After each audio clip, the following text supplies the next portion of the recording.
नमस्कार, बहुत स्वागत आप सभी का। आप देख रहे हैं हकीकत क्या है। मैं हूं सौरभ शर्मा आपके साथ। 4 जून ये तारीख न कभी राहुल गांधी भूलेंगे और न कभी नरेंद्र मोदी भूलेंगे। 4 जून की तारीख न कभी हिंदुस्तान भूलेगा और न पाकिस्तान भूलेगा। 4 जून 2024 को रिजल्ट आया था। नरेंद्र मोदी तीसरी बार प्रधानमंत्री बने थे और 4 जून 2024 के उसी रिजल्ट में राहुल गांधी लगातार तीसरी बार चुनाव हारे थे। भारतीय जनता पार्टी कह रही है कि यह उसी हार की टीस है जो राहुल गांधी अभी तक भुला नहीं पाए हैं। ऑपरेशन सिंदूर में हारा पाकिस्तान, सीज फायर के लिए सबसे पहले दौड़ा पाकिस्तान, लेकिन राहुल गांधी नरेंद्र सरेंडर वाला नारा लगवा रहे हैं। और इस वक्त राहुल गांधी को सबसे ज्यादा पाकिस्तान का मीडिया दिखा रहा है। राहुल गांधी के कौन से 2 शब्द पाकिस्तान के बहुत काम आ गए। कांग्रेस पार्टी की टाइमलाइन पर जो पिक्चर्स लगाई जा रही हैं, नरेंद्र मोदी के लिए जो कमेंट किए जा रहे हैं, पाकिस्तान उसका कैसे इस्तेमाल कर रहा है। आज बीजेपी ने क्यों कहा राहुल गांधी ने ऐसा काम किया जो दुश्मन भी ना करता। क्या आज से ठीक 1 साल पहले की हार राहुल गांधी नहीं पचा पाए हैं? और क्या इसी खीज में वो आज देश के प्रधानमंत्री नरेंद्र मोदी पर अपनी ये टीस निकाल रहे हैं? ऑपरेशन सिंदूर में पाकिस्तान हारा ये पूरी दुनिया ने माना, बस राहुल गांधी को छोड़कर। Narendra surrender, Narendra surrender, Narendra surrender, Narendra surrender. 4 जून का डर, क्या राहुल इसीलिए बोल रहे हैं नरेंद्र सरेंडर? 4 जून वाले रिजल्ट का फियर, क्या राहुल इसीलिए लेकर आए हैं नरेंद्र सरेंडर? नरेंद्र सरेंडर। राहुल गांधी के नरेंद्र सरेंडर वाली कहानी के पीछे की सबसे बड़ी वजह ही है 4 जून। नरेंद्र सरेंडर वाला राहुल गांधी का बयान एक ऐसा ब्लंडर है जिसके बाद पूरे देश में कांग्रेस का सरेंडर करना तय है। और इसकी भी वजह 4 जून ही है, जिसके बारे में सोच सोच कर राहुल इतने बेचैन हैं। राहुल ने नरेंद्र सरेंडर कहा, कांग्रेस ने पूरा पन्ना भर डाला। मुकद्दर का सिकंदर से नरेंद्र का सरेंडर तक राहुल की पार्टी ने क्या क्या नहीं लिखा, कांग्रेस के नेताओं ने क्या क्या कहा, इसका सैंपल देखिए। नंबर 1, नरेंद्र हुए सरेंडर। कांग्रेस का सैंपल नंबर 2, ट्रंप के एक फोन पर नरेंद्र हुए सरेंडर। कांग्रेस का सैंपल नंबर 3, ट्रंप ने कहा नरेंद्र हो जाओ सरेंडर। कांग्रेस का सैंपल नंबर 4, नाम नरेंद्र काम सरेंडर। कांग्रेस का सैंपल नंबर 5, नरेंद्र सरेंडर नहीं होना था। राहुल की पार्टी ने पोस्टर बना डाला। मोदी को टारगेट करने के चक्कर में अपने सियासी इतिहास का सबसे बड़ा ब्लंडर कर डाला। और राहुल के इस नरेंद्र सरेंडर वाले ब्लंडर के बैकड्रॉप में है 4 जून 2024 को मोदी के हाथों मिली करारी हार से आगे का फियर। राहुल की फियर वाली ये टाइमलाइन सिर्फ 4 जून 2024 से 4 जून 2025 के बीच सीमित नहीं है। राहुल के डर की यह कहानी 4 जून 2024 से पहले और 4 जून 2025 से आगे तक जाती है। राहुल का यह डर किस बात का है? राहुल का यह डर मोदी से हार का है। जो राहुल गांधी, जो कांग्रेस पार्टी जो इस वक्त नरेंद्र सरेंडर वाला एजेंडा चला रही है, बीजेपी कह रही है वो अपनी सरेंडर गाथा छुपा रही है। राहुल और राहुल की पार्टी ने मोदी के सामने यह सरेंडर 14 में किया, 19 में किया, 24 में किया और अब 29 में भी कांग्रेस के सरेंडर करने के आसार नजर आ रहे हैं। और मोदी से संभावित सियासी हार की बौखलाहट में राहुल और उनकी पार्टी नरेंद्र सरेंडर चिल्ला रही है। और कांग्रेस के इस सरेंडर वाले थिएट्रिक्स से पूरे देश में सियासी बवंडर उठ चुका है। एक पिक्चर बना रहे थे अपने हीरो मुकद्दर का सिकंदर। पिक्चर बन गई। पिक्चर बनने के बाद जब निकल कर आई, वो निकली नरेंद्र का सरेंडर। नाम नरेंद्र, काम सरेंडर। नाम नरेंद्र, काम सरेंडर। अगर देश का प्रधानमंत्री कायर निकले आप घुटनों पर आ गए। आज 4 जून है। 4 जून को चुनाव परिणाम आए थे। तीसरे अटेम्प्ट में 3 अंक न पाने को जिसको अद्भुत सफलता नजर आ रही हो और पटाखे फोड़ने शुरू कर दिए हो, और तीसरी बार प्रधानमंत्री बनने पर जिसको पराजय नजर आ रही हो, उसकी कितनी समझ है और उसका कितना विवेक है, यह भली भांति समझा जा सकता है। राहुल ने ऑपरेशन सिंदूर के संदर्भ में सरेंडर वाले जो बोल बोले, वो देखते ही देखते पाकिस्तान में मोबाइल घूमने लगे। पाकिस्तानी पत्रकारों के हैंडल्स पर राहुल के वीडियो फैलने लगे।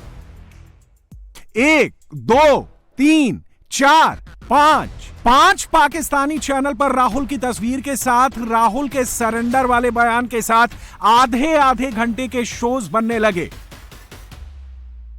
मोदी को टारगेट करते करते राहुल एक बार फिर पाकिस्तान के पोस्टर बॉय बन गए। पाकिस्तान को राहुल वाला कार्ड दोबारा मिल गया। पूरा का पूरा पाकिस्तान राहुल करने लगा और राहुल के विवादित बोल की आड़ में छिपकर मोदी पर, हिंदुस्तान पर हमलावर हो गया। किस पाकिस्तानी चैनल पर कांग्रेस का कौन सा पोस्ट चला, राहुल का कौन सा बयान दिखाया गया, इसका भी एक टीजर देख लीजिए। बीजेपी आरएसएस वालों को अब मैं अच्छी तरह जानता हूं। इन पर थोड़ा सा दबाव डालो, थोड़ा सा धक्का मारो, डर के भाग जाते हैं ये लोग। जैसे उधर से ट्रंप ने एक इशारा किया, फोन उठाया, नरेंद्र सरेंडर,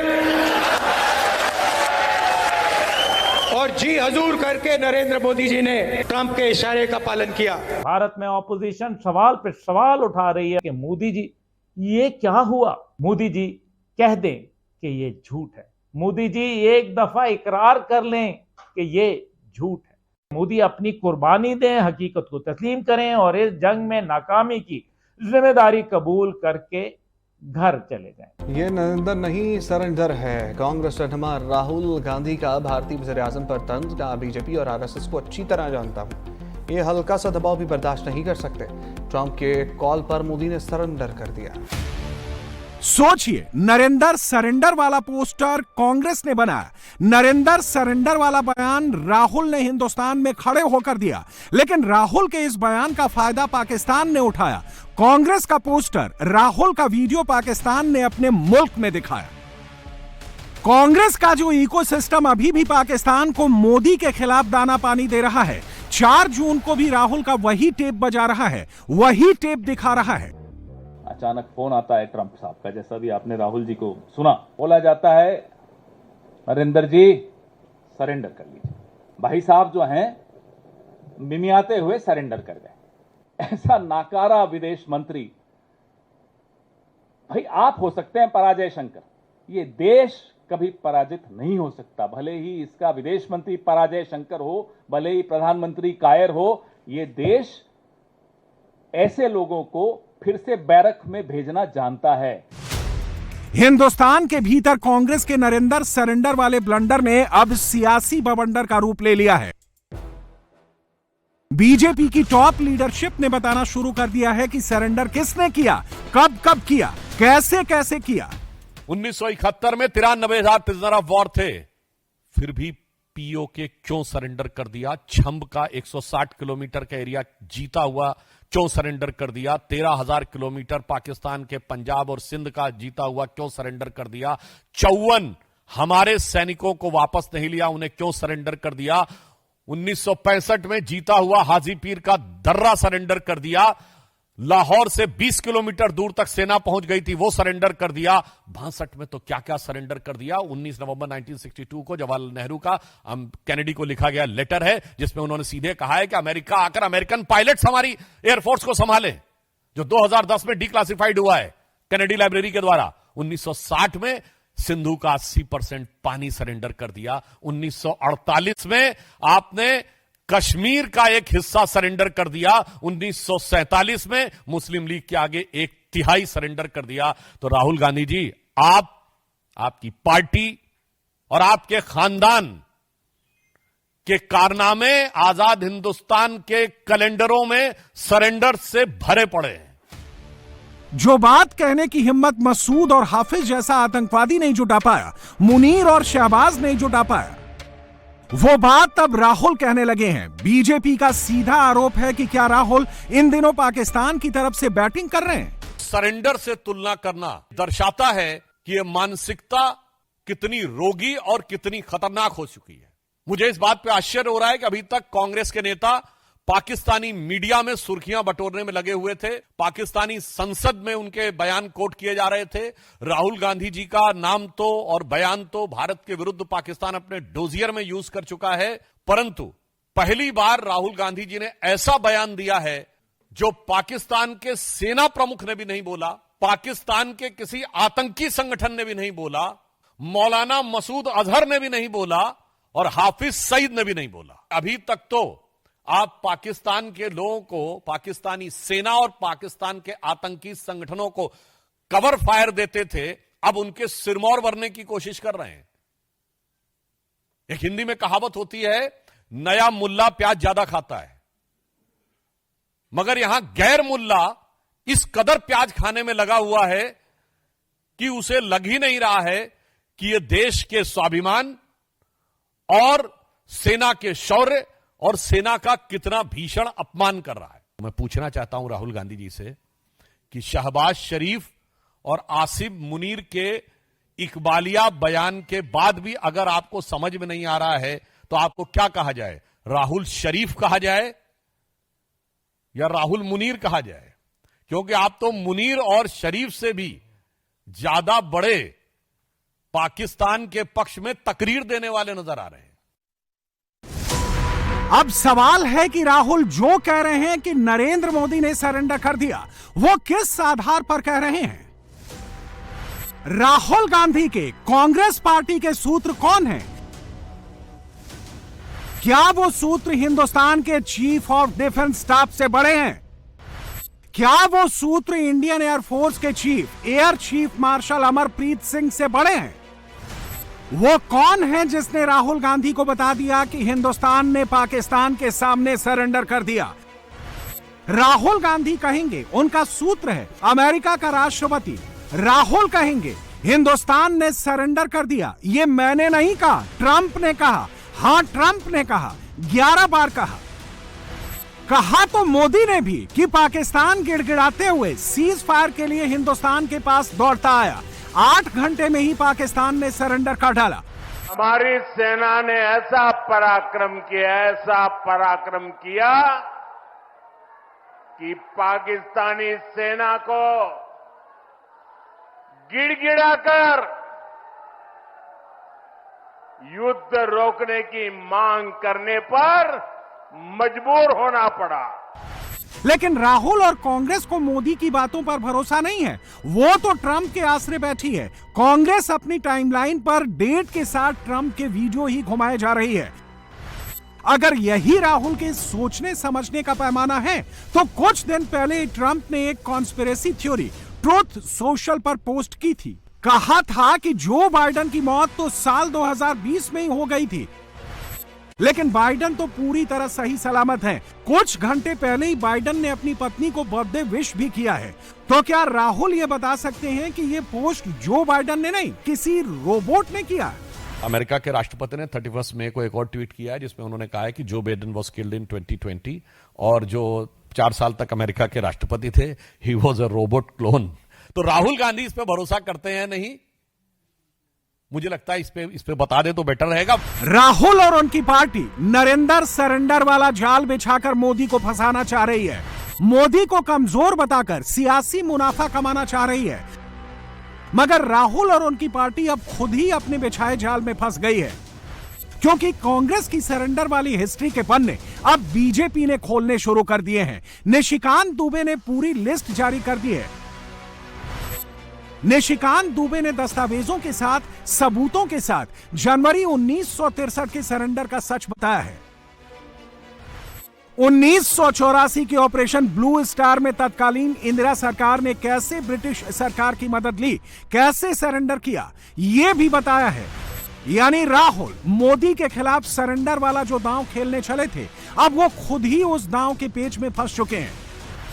सिर्फ खुद की राजनीतिक रोटी सेकने के लिए राहुल गांधी अगर अनाप शनाप बकते होंगे तो आज जिस पोजीशन पे उसी पोजीशन पे वो रहने वाले हैं। लोग उनके साथ खड़े नहीं होने वाले, लोग मोदी जी के साथ खड़े, लोग भारत के साथ खड़े। कहाँ सरेंडर कर दिया भाई? उसके टेररिस्ट इंफ्रास्ट्रक्चर को ख़त्म किया, उसके जब अटैक किया तो क्या हाल हुआ उसका, जो भी ड्रोन आ रहा था। S-400 के सामने प्रधानमंत्री खड़े होकर भाषण दिए ना उसी आदमपुर में, नहीं देखे थे क्या? और उसके बाद जिस हिसाब से उसके एयरबेस को ख़त्म किया गया, जिस तरह की भाषा बोल रहे हैं, 3 बार देश के लोगों ने नरेंद्र मोदी जी को वोट देके एक इतिहास बनाया है। देश के इतिहास में इतना पॉपुलर लीडर कोई नहीं हुआ। 3 बार उनके नाम पर लोगों ने वोट दिया है।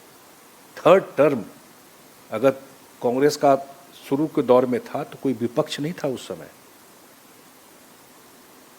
एक पार्टी का राज चलता था। लेकिन आज के युग में जहां 1985 के बाद किसी को मेजॉरिटी नहीं मिली और उसके बाद 3 बार सरकार में आना, ये लोगों का आशीर्वाद ही है। ये नहीं समझ में आ रहा है तो वैसे राहुल गांधी नरेंद्र सरेंडर वाली जो फेक पटकथा घुमा रहे हैं, वो मुरीदके में लश्कर के कैंप पर हिंदुस्तानी स्ट्राइक के बाद का ओरिजिनल होल नहीं देख पा रहे हैं, क्योंकि ये उनकी सियासत को सूट नहीं करता।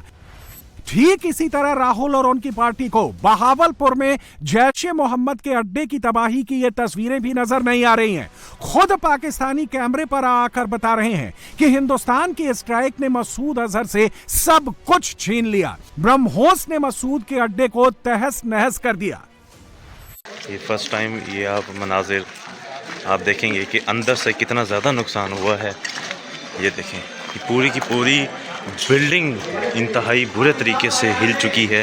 ये देख सकते हैं आप, ये देखें, ये यहाँ तक भी आपको निशान नजर आ रहा है। जी सर, इतना ज़्यादा शदीद नुकसान हो गया है। मिसाइल्स जो वहाँ पर लगाए गए हैं कि इतने ज़्यादा उन्होंने नुकसान किया कि आप बिल्डिंग को देख सकते हैं कि वो मुकम्मल तौर पर, ये ऊपर से 2 पिलर्स वो मुकम्मल तौर पर ख़त्म हो चुके हैं। ये देखिए मैं आपको दिखाता हूँ, इतना ज़्यादा उन्होंने नुकसान किया है कि ये पीछे वाली जो बिल्डिंग है ये भी मुकम्मल तौर पर ख़त्म हो चुकी है।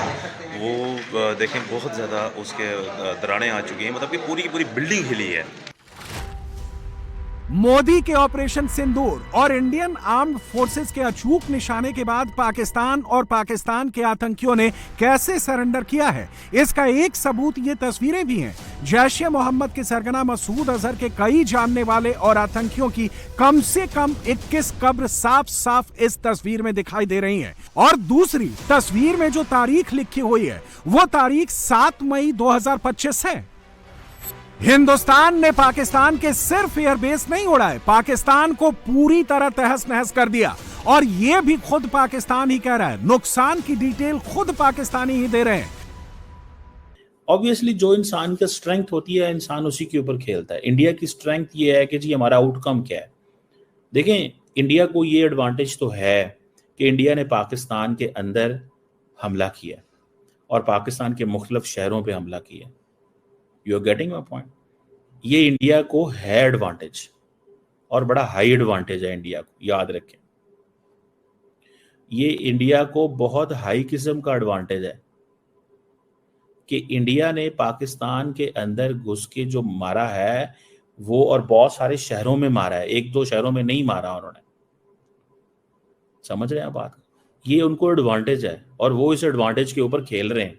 सो एट वन पॉइंट हम समझते हैं कि मोदी साहब जो है वो इस टाइम धन-धना रहे हैं। मोदी साहब की बल्ले बल्ले है, ठीक है जी। और मोदी साहब जो है वो एक माहौल उन्होंने बनाया हुआ, ठीक है जी। सो मुझे ज़ाती तौर पे ये लगता है, what I understand and what I realise, कि मोदी साहब जो मुझे लगता है ज़ाती तौर पे वो ये लगता है कि मोदी साहब जो हैं वो एक लॉन्ग टर्म अप्रोच अडॉप्ट करना चाहते हैं। मोदी साहब की तरफ जो मुसलसल इंतकाम की आग में जल रहे हैं और वो एक इतने बड़े हमले की तैयारी कर रहे हैं, चाहे वो 5-6 घंटों पे ही मुहित हो, लेकिन इतना बड़ा सानहा हो, इतना बड़ा हमला हो वो अपना परचम बुलंद कर दें। पाकिस्तान के सरेंडर का सबूत देश और दुनिया ने देखा, लेकिन राहुल गांधी और उनकी पार्टी ने नरेंद्र सरेंडर वाला एजेंडा चलाया, हिंदुस्तान के दुश्मन का साथ निभाया और पाकिस्तान ने हाथों हाथ राहुल के बयानों को, कांग्रेस के नेताओं के बयानों को उठाया, उसे अपने डोजियर का हिस्सा बनाया और अब राहुल का फैक्ट चेक हो गया है। मोदी के खिलाफ कांग्रेस के झूठे प्रोपेगेंडा का पूरा सच देश के सामने आ चुका है। पाकिस्तान के पूर्व वजीर आजम इमरान खान ने आज फील्ड मार्शल आसिम मुनीर को पूरी तरह एक्सपोज कर दिया। इमरान खान ने कहा कि मुनीर कोई फौजी नहीं है, ये डीलर है जो सिर्फ सौदेबाजी करना जानता है। इमरान खान ने बताया कि आसिम मुनीर उनकी पत्नी बुशरा बीबी के साथ एक डील करना चाहता था, लेकिन वो डील नहीं हो पाई। इसी बात को लेकर मुनीर उनसे खफा है। बुशरा बीबी और मुनीर के बीच होने वाली डील की शर्तें क्या थी? इमरान खान ने आखिर वो डील क्यों नहीं होने दी? ये डील ऐन वक्त पर कैसे टूट गई? इस डील के टूटने की वजह से इमरान खान को क्या सजा मिली? बुशरा को क्या इसी की सजा दी गई? इस रिपोर्ट में देखिए सारी बातें। इन्होंने मुझे खाने में हारपिक खिलाई, 20 दिन तक मैं बात नहीं कर सकती थी। इन्होंने कामयाबी से एस्टेब्लिशमेंट को इस्तेमाल किया और इन्होंने उस एस्टेब्लिशमेंट को उनके साथ मिलकर साजिश की। ये साजिश कभी ना होती जब ये दोनों मिलकर ना करते। खान ने तो हमेशा कहा है कि फौज भी मेरी है और ये मुल्क भी मेरा है, फिर लड़ाई किस चीज की? मैं सिर्फ एस्टेब्लिशमेंट आर्मी चीफ से बात करना चाहता हूं कि अभी भी टाइम है, ये कोर्स करेक्शन करेंगे। इमरान खान जेल में है, 14 महीने से बुशरा बीबी जेल में है और इस सबके पीछे एक ही शख्स का नाम है और वो है आसिम मुनीर। आसिम मुनीर पाकिस्तान का सबसे बदनाम आर्मी चीफ है। कुर्सी के लिए वो क्या कर सकता है, किस हद तक जा सकता है, इसका खुलासा इमरान खान ने किया है। इमरान ने बताया है कि कुर्सी के लिए मुनीर ने बुशरा को फंसाया है। इमरान ने कहा है कि कुर्सी के लिए मुनीर बुशरा बीबी से डील करना चाहता था। बुशरा के इनकार की सजा जेल में डालकर दी जा रही है। पाकिस्तान के latest field marshal Asim Munir का सच क्या है? क्या बुशरा को मुनीर ने ही फंसाया है? पूरी कहानी आपको बुशरा और इमरान की जुबानी सुनाते हैं। आज वो काल कोठरी में एक छोटी सी जेल में जिसमें चारपाई हो और अगर एक कुर्सी रखो तो घुटने आपकी चारपाई को लगते हैं, यानी कि इतनी छोटी सी जगह पे खान को रखा गया है और 1.5 साल से ज्यादा अरसा हो गया। बुशरा बीबी का यह बयान पिछले साल नवंबर का है। पिछले नवंबर में बुशरा बेगम जेल से बाहर आई थी। जेल से निकलते ही खान की बेगम ने इमरान को लेकर खुलासे शुरू कर दिए थे। शौहर की रिहाई के लिए डी चौक पर मजमा जमा दिया। 26 नवंबर के लॉन्ग मार्च से पहले बुशरा ने कई खुलासे किए। इमरान की कुर्सी क्यों गई, इमरान को जेल में क्यों डाला गया, सब सीक्वेंस में बताया। वीडियो बनाकर पूरे पाकिस्तान में घुमाया था। खान जब सबसे पहले नंगे पांव मदीना शरीफ गए थे, तो जब वो वापस आए थे तो फौरन ही बाजवा को कॉल आना शुरू हो गई थी कि ये तुम क्या उठा के ले आया। हम इस मुल्क में शरीयत का निज़ाम ख़त्म करने लगे हैं और तुम शरीयत के ठेकेदारों को ले आए हो और हमें ये नहीं चाहिए। बुशरा बीबी के खुलासों का लेटेस्ट एपिसोड इस्लामाबाद में 26 नवंबर को रिलीज हुआ। लाखों लोगों की भीड़ के सामने बुशरा ने बताया कि जेल में उनके साथ क्या हो रहा है। मुनीर के इशारे पर उनके शौहर इमरान खान के साथ कैसा सलूक हो रहा है। इसे सुनकर पूरा पाकिस्तान हिल गया। इन्होंने हमें 1 हफ्ता मिलने नहीं दिया खान से, फिर हम जबरदस्ती खान पहुंचे। जब हमें खान से मिलने दिया, 1 हफ्ते में खान सूख के बिल्कुल ऐसे थे कि आप सोच भी नहीं सकते। ना इन्होंने खान को बिस्तर दिया, ना इन्होंने खान को कोई चादर दी। एक छोटा सा सेल जिसको काल कोठरी कहा जाता है, उसमें इन्होंने खान को रखा। अब सुनते जाएं, आप पहले सुनते जाएं। उस काल कोठरी में खान को रखा और वो इतनी गंद से भरी हुई थी कि आप उसका तस्वुर ही नहीं कर सकते। दूसरा, इन्होंने खान की बीवी के साथ क्या किया ये मैं आपको हल्फन बता रही हूँ। इन्होंने मुझे खाने में हारपिक खिलाई, 20 दिन तक मैं बात नहीं कर सकती थी।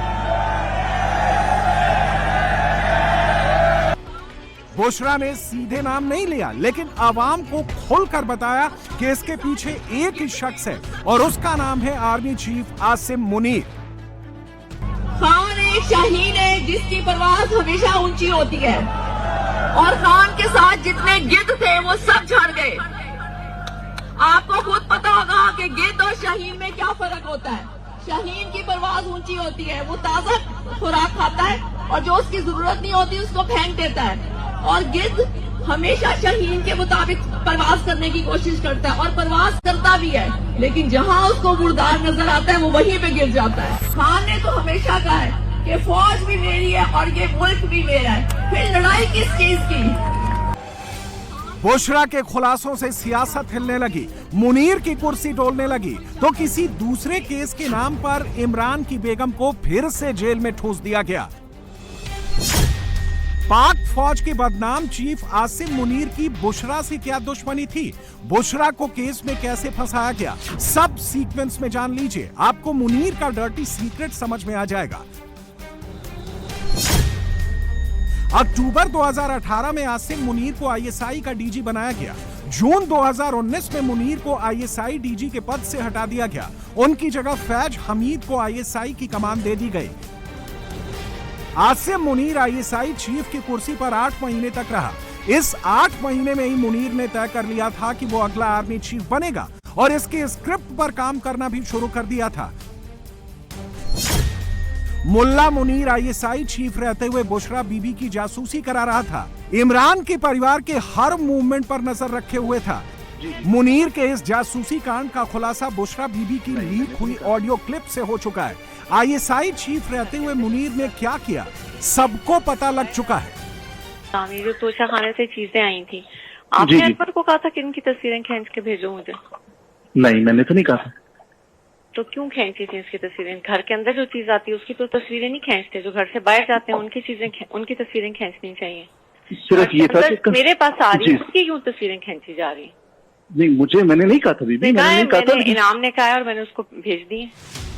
बुशरा के घर आने वाली हर चीज की फोटो ली जा रही थी। ये फोटो किसके इशारे पर ली जा रही थी, किसके पास भेजी जा रही थी, पूरे पाकिस्तान को इसका सच पता है। और बुशरा की ऑडियो क्लिप लीक करने वालों का नाम भी सब जानते हैं।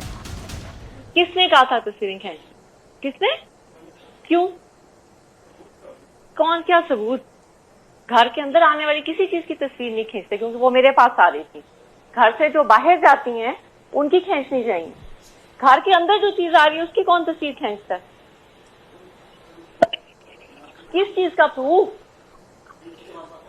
क्यों? आपको क्या जरूरत है प्रूफ करने की? आपने मेरे से पूछा है? आपने मेरे से पूछा है? सॉरी जी का क्या मतलब? आप लोगों ने तमाशा बनाया है इस घर को। इमरान को मुनीर की करतूतों की भनक लग गई तो नियाजी खान ने मुल्ला मुनीर को डिमोशन कर गुजरांवाला भेज दिया, आईएसआई चीफ से सीधे कमांडर बना दिया। लेकिन तब भी मुनीर ने हार नहीं मानी थी। वो इमरान की बेगम बुशरा के पीछे पड़ गया। कुर्सी के लिए वो किसी भी हद तक जाने को तैयार हो गया, जिसका खुलासा अब इमरान खान ने किया है। इमरान ने कहा है कि आईएसआई चीफ से हटने के बाद मुनीर ने बुशरा बीबी से संपर्क करने की कोशिश की। कई मीडिएटर्स के जरिए बुशरा से बातचीत करने की कोशिश की थी। बुशरा ने उस वक्त मुनीर से मिलने से इनकार कर दिया था। बुशरा ने उस वक्त मुनीर की एक ना सुनी, जिसका खामियाजा उन्हें भुगतना पड़ रहा है। इमरान और बुशरा अभी अडियाला जेल में बंद हैं। इमरान का आरोप है कि मुनीर के इशारे पर बुशरा को टॉर्चर किया जा रहा है। जेल में जहर देकर मारने की कोशिश की जा रही है। जेल के अफसर कोर्ट की जगह मुनीर का ऑर्डर सुन रहे हैं। एक ही जेल में होने के बाद भी पिछले 4 सप्ताह से उनकी मीटिंग तक नहीं कराई गई और यह सब मुनीर के इशारों पर हो रहा है। अप्रैल 2022 में इमरान की सत्ता चली गई। शहबाज पाक हुकूमत पर काबिज हो गया। उस वक्त पूरे पाकिस्तान को इमरान मुनीर की अदावत की खबर थी और बाजवा के जाने से पहले ही शहबाज ने इमरान के सबसे बड़े दुश्मन को आर्मी चीफ की कुर्सी पर बैठा दिया। 27 नवंबर 2022 को मुनीर का रिटायरमेंट था, लेकिन शहबाज ने 24 नवंबर को राष्ट्रपति के पास मुनीर का आर्मी चीफ के तौर पर नॉमिनेशन भेज दिया। राष्ट्रपति ने उसी दिन उसे मंजूरी भी दे दी और 29 नवंबर 2022 को बाजवा को हटाकर मुनीर आर्मी चीफ बन गया। जैसे ही मुल्ला मुनीर को आर्मी चीफ की कुर्सी मिली, उसने इमरान एंड फैमिली को निशाने पर ले लिया। आईएसआई चीफ से डिमोशन का प्रतिशोध लेना शुरू कर दिया। इमरान खान पर तोशाखाना जैसे कई केस दर्ज किए गए। बुशरा बीवी को भी टारगेट किया गया। इमरान समझ चुके थे कि मुनीर के इशारे पर पूरा खेल चल रहा है। उन्होंने भी आर्मी चीफ के खिलाफ मोर्चा खोल दिया। कत्ल की साजिश के आरोप फौज पर लगा दिए। ISPR ने बयान दिया है कि इदारे की तौहीन कर दी, फौज की तौहीन कर दी, कि एक ऑफिसर का नाम ले दिया, इंटेलिजेंस ऑफिसर का, जिसने 2 दफा मुझे कत्ल करने की कोशिश की। ISPR साहब, जरा मेरी गौर से बात सुनो। 2 दफा मुझे कत्ल करने की कोशिश की और जब भी इन्वेस्टिगेशन होगी मैं ये साबित करूंगा कि ये वो आदमी था और इसके साथ एक पूरा टोला है। और इसके साथ कौन है वो भी सब कौम को पता है। आज सोशल मीडिया के जमाने में सबको पता है वो कौन है। कोई इन्वेस्टिगेशन नहीं हुई, कोई किसी की जुर्रत नहीं थी कि आगे बढ़े, क्योंकि ये मुकद्दस गाय हैं, कानून से ऊपर हैं। इमरान खान पर 1-2 नहीं 150 से ज्यादा मुकदमे दर्ज किए। मुनीर सोच रहा था कि इमरान झुक जाएगा, फौज के आगे रहम की भीख मांगेगा, तब उसका बदला पूरा होगा। लेकिन इमरान खान झुका नहीं, मुनीर के खिलाफ खुलकर मैदान में आ डटा। मुझे पता था कि ये माफिया का मैं मुकाबला करूंगा। माफिया का मतलब ये कि ये वो लोग हैं, ये छोटा सा तबका है, ये मुल्क के वसाइल के ऊपर कंट्रोल करके बैठा हुआ है, ये आपस में मिले हुए हैं। इन्होंने जब मेरी हुकूमत चल रही थी तो इन्होंने पूरा प्रोपेगेंडा किया। जब ताकतवर फैसला करता है इस मुल्क में तो क्योंकि वो कानून के ऊपर है, वो हर किस्म का जुल्म कर सकता है कमजोर पे। अब ये सब कुछ हो रहा है कि कहीं इमरान खान घुटने टेक के हमारे पास आ जाए कि सर जो आप कहते हैं मैं तैयार हूं। बस इसके लिए हर किस्म का हरबा इस्तेमाल किया जा रहा है, हर किस्म का, मेरे पे भी नहीं, मेरे खानदान के ऊपर, उनके अलावा जो तहरीक इंसाफ के अंदर लोग हैं जो खड़े हैं आज, उन सब के ऊपर अब ये गुजर रही है।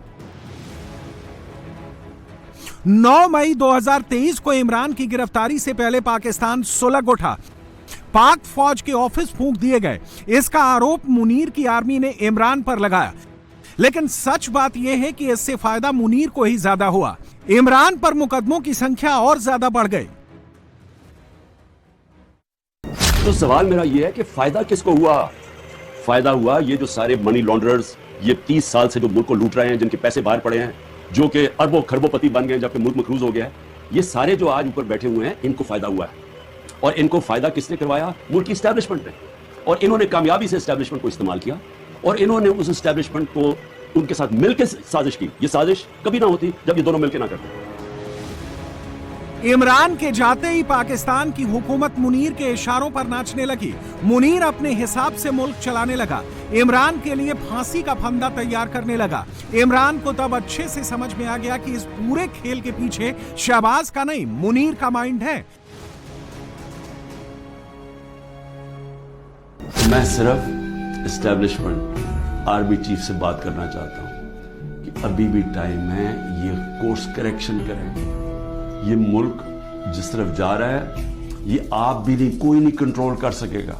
ये गलत फहमी है किसी को कि एक एस्टैब्लिशमेंट मुल्क को इकट्ठा रख सकती, नहीं रख सकती। मुल्क को एक डेमोक्रेटिक पार्टी जिस पब्लिक के अंदर रूट्स हो, वो ही मुल्क को इकट्ठा रख सकती है। मुनीर का बदला यहीं पूरा नहीं हुआ। उसने सियासत में बुशरा बेगम को घसीट लिया। बुशरा बेगम को मारा पीटा गया, जेल में बंद कर दिया गया। मुनीर का फोकस किसी भी तरह अपनी कुर्सी मजबूत करने पर था, इमरान को चुप कराने पर रहा। घर में आपकी औरतें नहीं हैं, या आप इतने बेशर्म हैं कि आपकी औरतों से ये कुछ करेगा तो आपको कोई फर्क ही नहीं पड़ेगा। आप इतने बेगैरत हैं, आप भी बेगैरत हैं, और जो आपको हैंडलर्स जो ये करवा रहे हैं वो भी बेगैरत हैं। क्योंकि कोई गैरतमंद आदमी, ऑनरेबल आदमी ऐसी हरकत नहीं कर सकता जो आपने की है। मुनीर की कुर्सी जब जब डोलने लगती है वो कोई ना कोई बखेड़ा खड़ा कर देता है। सब जानते हैं कि जब शहबाज और मुनीर का सिंहासन हिलने लगा तो मुनीर ने पहलगाम की साजिश रच डाली। भारत ने 3.5 दिन में ही मुनीर को उसकी औकात दिखा दी, लेकिन बेशर्म मुनीर ने इसके बाद खुद का प्रमोशन करा लिया। आर्मी चीफ की जगह फील्ड मार्शल बनकर बैठ गया, जिसे लेकर भी इमरान ने खूब मौज ली। इमरान ने कहा कि आसिम मुनीर को बादशाह की पदवी दे देनी चाहिए। इसके बाद इमरान ने फिर मुनीर के खिलाफ मोर्चा खोल दिया है, जिसकी पूरे पाकिस्तान में चर्चा हो रही है।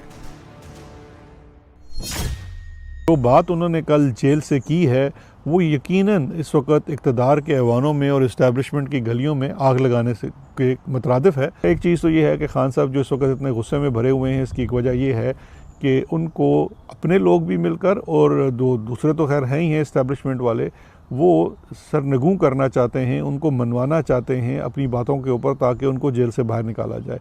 इमरान खान साहब उनकी कोई बात इस वक्त नहीं मान रहे हैं और उसके ऊपर जुल्म यह है कि इस वक्त जो उनकी मुलाकात भी तयशुदा होती है, अब आपकी अहलिया जेल के अंदर हैं, आपको पता है उसी जेल में हैं, लेकिन 1 महीने से उनसे मुलाकात नहीं करवाई जाती, पहले बच्चों से बात नहीं करवाई जाती थी, तो वो भी ये तमाम चीज़ उनको तोड़ने के लिए है। अब उसमें जब वो कामयाबी नहीं हो रही है तो अब आज भी जो कल भी जो मुलाकात तयशुदा थी वो मुलाकात भी नहीं करवाई गई। उसके बाद इमरान खान साहब की जो बात हुई, क्योंकि कल भी वो 9 मई वाले केसेस थे, उसमें जो उनकी बातचीत हुई उसमें उन्होंने इस बड़े अहम मौजू का जिक्र किया जो जनरल आसिम मुनीर ने कोशिश की, क्योंकि इससे पहले ये बात मंजर आम पर नहीं आई थी।